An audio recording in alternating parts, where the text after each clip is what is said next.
안녕하세요. 신기반기 건설 안전기사입니다. 2015년 필답형 2회차 문제풀이 시작하겠습니다. 인간관계 메커니즘 중 방어기제, 도피기제에 대해 두 가지를 쓰시오라고 했습니다. 재미있는 암기법부터 보고 가시죠. 방어기제 암기법 투승보합, 투승보합이 되겠습니다. 자, 첫 번째 투는 뭐가 있죠? 그렇죠. 투는 바로 투사가 되겠습니다. 투사 되고요. 승은 승화입니다. 승화. 보는 보상, 합은 합리화 되겠습니다. 방어기제, 투승보합이 되고요. 이에 반해서 도피기제는 암기법 고퇴억백이 되겠습니다. 고는 고립입니다. 고립. 퇴는 퇴행이고요. 억은 억압, 백은 백일몽. 이렇게 해서 도피기제, 고퇴억백, 고립, 퇴행, 억압, 백일몽. 각각 방어기제와 도피기제의 암기법과 해당 용어 명확하게 기억해 주세요. 이어서 2번 문제 보시죠. 2번 문제는 건설업에서 다음 설명에 해당 공법 명칭을 작성하시오라고 했습니다. 자, 공법 명칭, 건설업에서 공법 명칭이라든지 재료, 특성 이런 부분들은 잘 기억하시고 그때그때마다 나올 때마다 무조건 외우는 수밖에 없습니다. 첫 번째 내용은 흙막이벽 등의 배면을 원통형으로 굴착한 후 인장재와 그라우트를 주입시켜 형성한 앵커체에 긴장력을 주어 흙막이벽을 지지하는 공법, 앵커체에 긴장력을 준다. 이게 힌트가 되겠네요. 정답은 어스 앵커 공법이 되겠습니다. 어스 앵커 공법. 굳이 영어로 안 쓰셔도 돼요.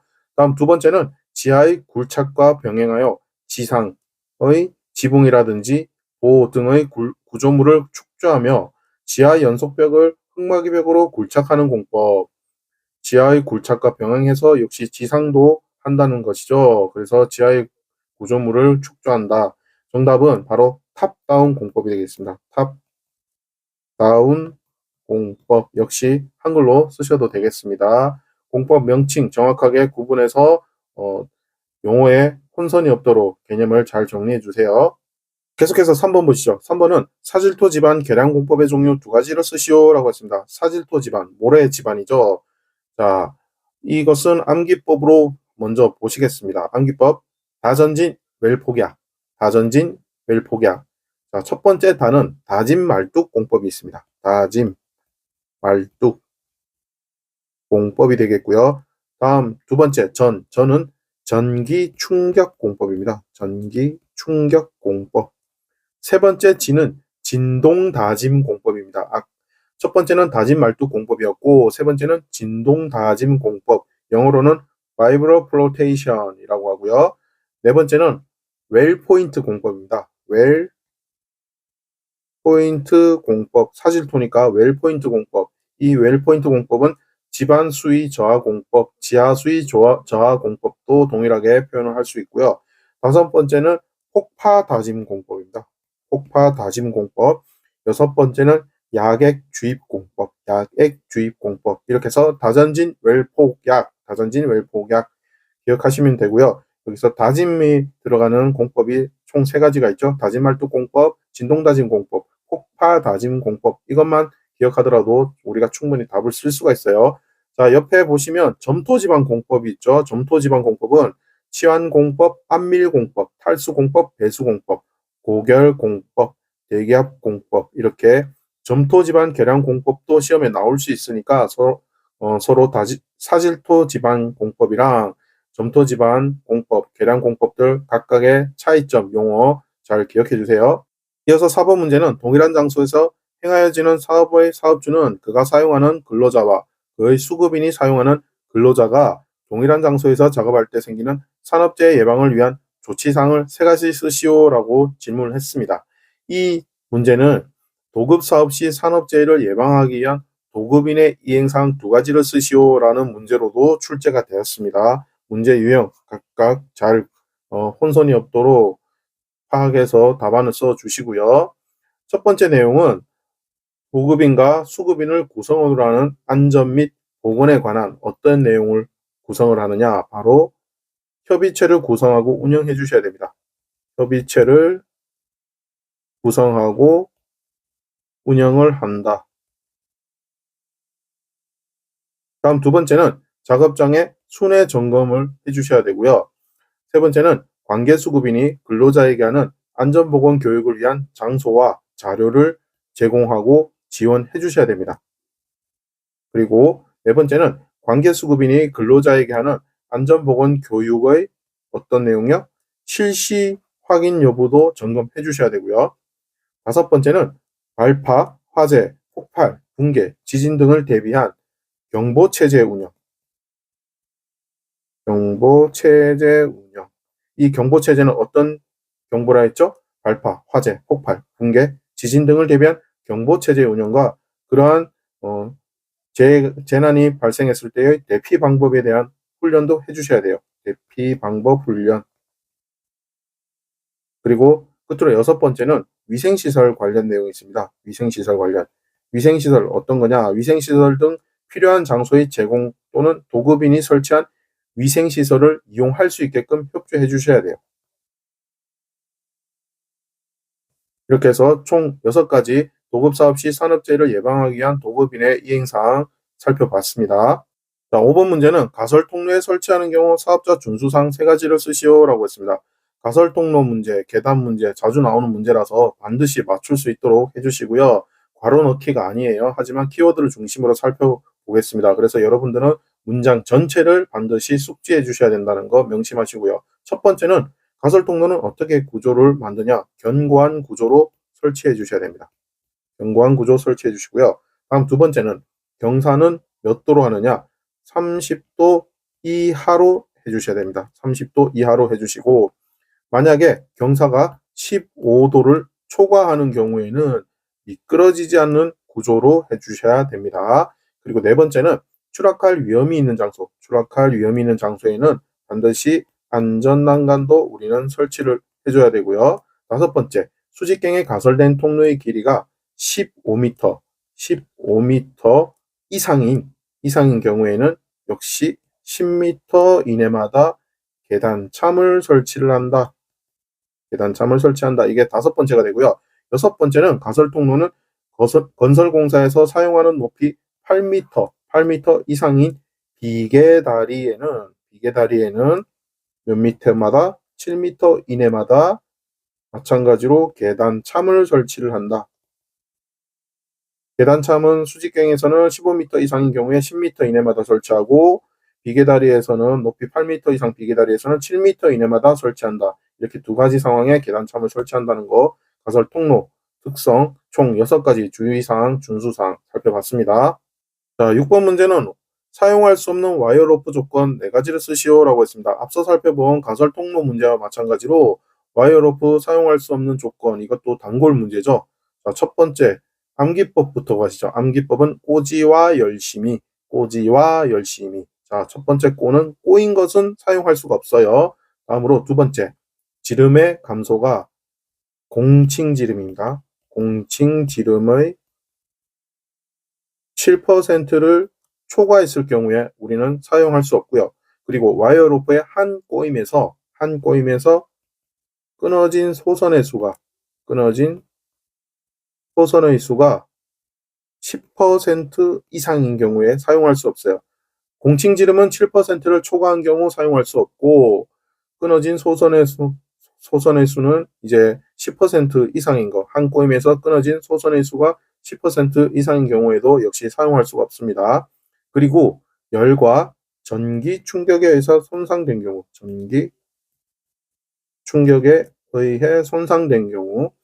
그리고 다섯 번째는 심하게 변형되거나 녹이 쓴 경우, 우식이라고 하죠.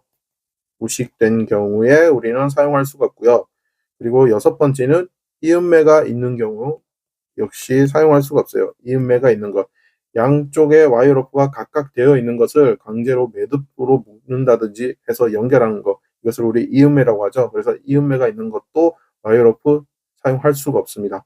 꼬지와 열심히, 와이어로프 조건도 앞서 살펴본 가설 통로와 마찬가지로 주요 키워드를 중심으로 해서 전체 문장 다 암기해 주세요.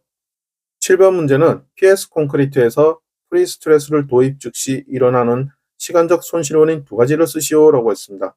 자, 여기서 PS 콘크리트는 콘크리트에 미리 압축력을 가하여 인장력에 대한 저항력을 높여 균열 발생을 억제하고 구조물의 강도와 내구성을 향상시킨 콘크리트 구조물을 말합니다. 자, 이러한 PS 콘크리트에 프리스트레스를 도입했을 경우 일어나는 시간적 손실. 첫 번째는 정착 장치의 활동이 되겠습니다. 용어가 좀 어려운데 정착 장치의 활동이 일어나고요. 다음 두 번째로는 콘크리트의 탄성 수축이 일어날 수 있습니다. 탄성 수축. 그리고 세 번째는 역시 콘크리트의 크리프가 발생될 수 있습니다. 크리프. 손실 원인, 크리프가 원인이 될 수가 있고요. 이러한 크리프는 콘크리트의 구조물의 지속 하중으로 인해 콘크리트에 발생하는 장기적인 변형을 우리는 크리프라고 합니다. 영어로 쓰자면 CREP, 크리프. 예, 크리프가 되겠고요. 네 번째는 콘크리트의 건조 수축으로 인해서 우리는 프리스트레스를 도입했을 경우에 시간적 손실이 일어날 수 있어요. 콘크리트의 건조 수축. 다섯 번째는 긴장제 응력의 릴레이세이션이라고 해서 일종의 완화라고 할 수 있죠. 긴장제 응력의 릴렉세이션, 완화입니다. 완화. 릴렉세이션. 그래서 이 경우에 이제 긴장제에 인장력을 주어 변형률을 일정하게 하였을 때 시간의 경과와 함께 일어나는 응력이 감소한다라고 보시면 되겠고요. 끝으로 여섯 번째는 포스트 텐션 긴장제와 덕트 사이의 마찰이 있습니다. 포스트 텐션 긴장제와 덕트 사이의 마찰. 자, 이런 건설 공법이라든지 용어, 재료는 고유명사 그대로 외워주시고 특별한 설명을 해드릴 수가 없어요. 그래서 그때그때마다 나올 때마다 바로 암기를 해주셔야 됩니다. 8번 문제는 사업주가 철골공사 작업을 중지해야 되는 기상조건에 대해 다음 빈칸을 채우시오 라고 합니다. 자, 이 문제도 자주 나오고 이 문제는 점수를 주려고 하는 문제이기 때문에 무조건 맞추셔야 됩니다. 철골공사 중지 기상조건. 풍속의 경우 첫 번째 풍속은 얼마 이상이죠? 그렇죠. 초당 10m 이상의 바람이 부는 경우입니다. 그래서 표현을 하자면 10m per second. 풍속 초당 10m 이상인 경우고요. 강우량은 얼마죠?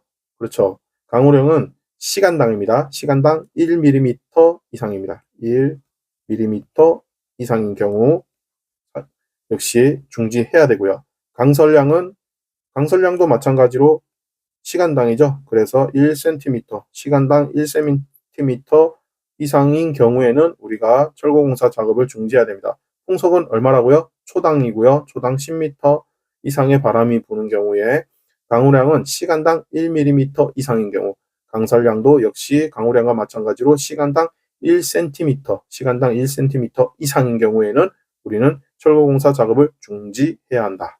9번은 채석 작업 시 작업 계획에 포함할 사항 4가지를 쓰시오라고 했습니다. 채석 작업이네요. 첫 번째는 노천 굴착과 갱내 굴착의 어떤 내용이냐?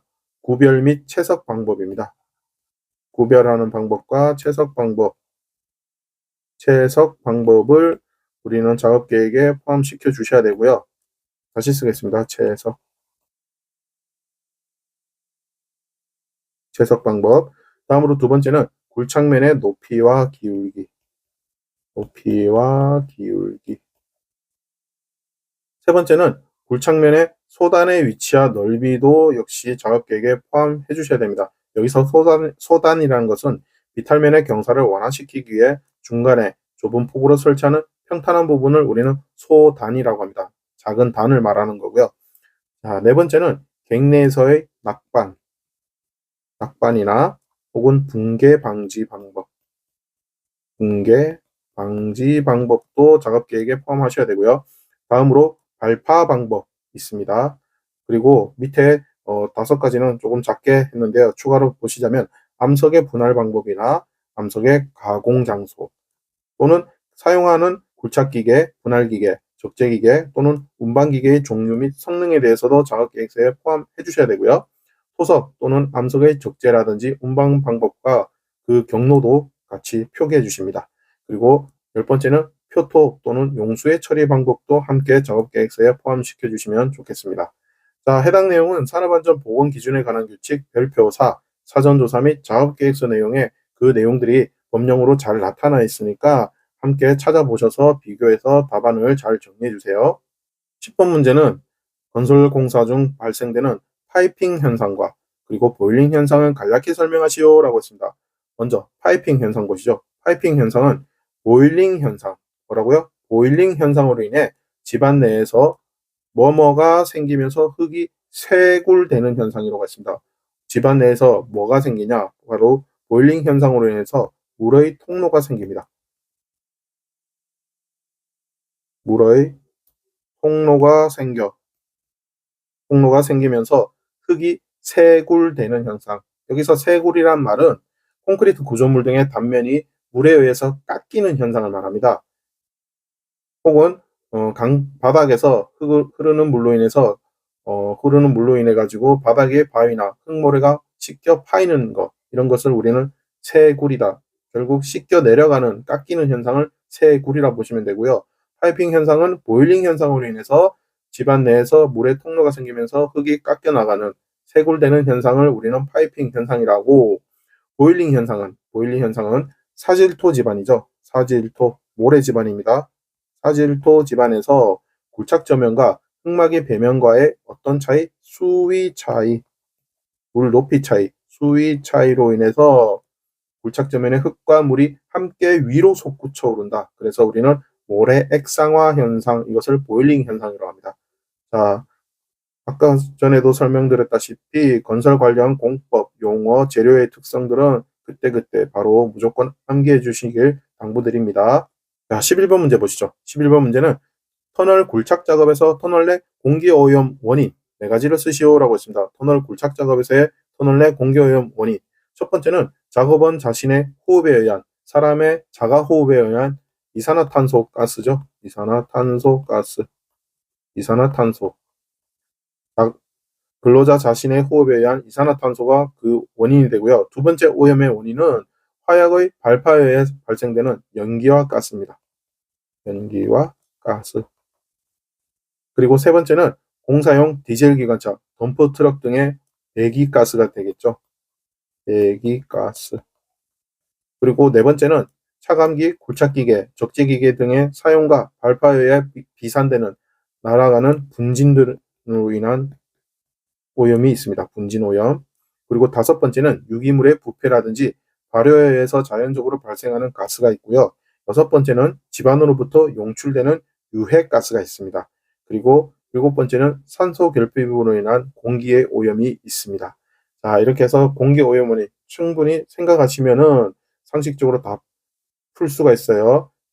본인 근로자의 자가호흡에 의한 이산화탄소, 화약에 의해 발생되는 연기와 가스, 차량 등으로 인한 배기가스, 그리고 굴착 장비들로 인해서 발생되는 분진, 기타 등등 자세한 내용들 천천히 다시 한번 정리해 주세요. 12번 문제는 굴착면의 높이가 2m 이상의 암석을 굴착 작업 시 특별교육 내용 3가지를 쓰시오라고 했습니다. 자, 암기법부터 보고 가시죠. 암기법은 안방, 보폭, 안방, 보폭, 안방에서 보폭으로 기어간다. 안방, 보폭. 첫 번째 안은 안전거리입니다. 안전거리라든지 안전기준에 관한 사항을 우리는 특별교육을 해주셔야 되고요. 다음으로 방입니다. 방은 방호물의 설치 기준입니다.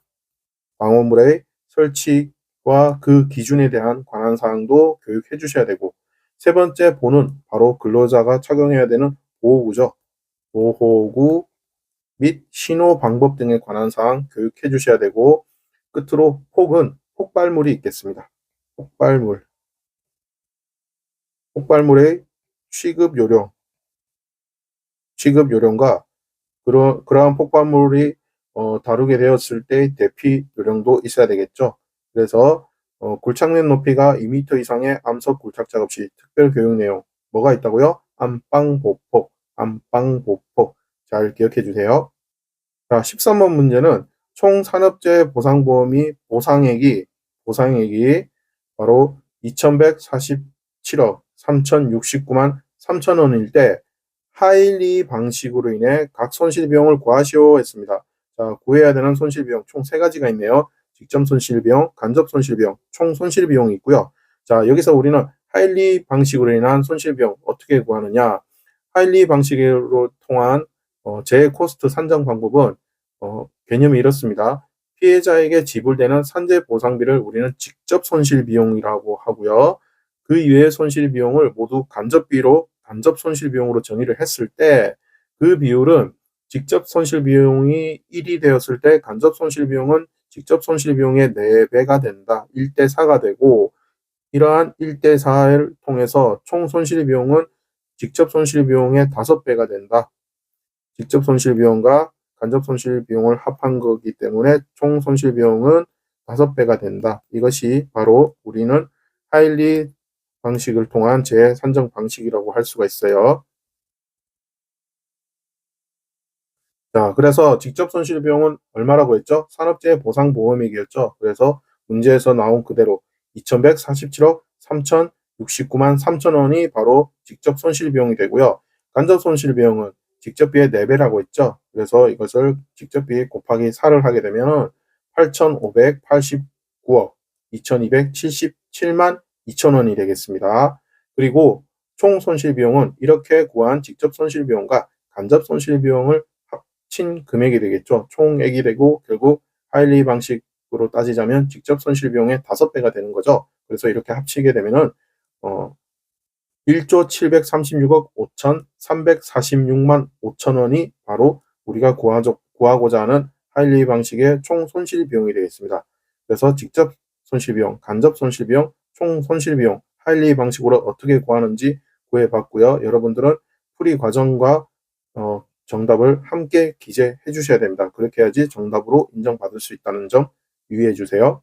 자, 오늘의 마지막 문제는 안전관리자를 두어야 할 수급인인 사업주는 도급인인 사업주가 안전관리자를 선임하지 아니할 수 있는 요건을 2가지 쓰시오라고 했습니다. 자, 첫 번째 요건은 도급인인 사업주 자신이 선임해야 할 안전관리자 또는 보건관리자를 둔 경우입니다. 도급인인 사업주 자신이 선임해야 할 안전관리자 및 보건관리자를 둔 경우가 바로 첫 번째 요건이 되고요. 두 번째 요건은 안전관리자 및 보건관리자를 두어야 할 수급인인 사업주의 사업의 종류별로 어떤 내용이냐? 상시 근로자 수를 합계해서 그 상시 근로자 수에 해당하는 안전관리자 및 보건관리자를 추가 선임한 경우입니다. 자, 정리해서 다시 말씀드릴게요. 안전관리자를 두어야 하는 수급인인 사업주는 도급인인 사업주가 안전관리자를 선임하지 아니할 수 있는 요건. 첫 번째 요건은 도급인인 사업주 자신이 선임해야 할 안전관리자 및 보건관리자를 둔 경우입니다. 직접 둔 경우고, 두 번째는 안전관리자 및 보건관리자를 두어야 할 수급인인 사업주의 사업 종류별 상시 근로자 수를 합계했을 때 그 상시 근로자 수에 해당하는 안전관리자 및 보건관리자를 추가로 선임한 경우입니다. 그 이상이 되기 때문에 굳이 선임 안 해도 되는 거죠. 만약에 건설공사 같은 경우에는 상시 근로자 수가 아니고 건설공사 금액으로 그 기준이 달라집니다. 이 점 착안해 주시고요. 해당 내용은 산업안전보건법 시행규칙 제10조 도급사업의 안전관리자 선임이라는 법령에 잘 나타나 있습니다. 해당 법령 비교하셔서 다시 한번 정리를 해주세요. 이상으로 신기반기 건설안전기사와 함께 2015년 필답형 2회차 문제풀이를 해봤습니다. 수고하셨습니다.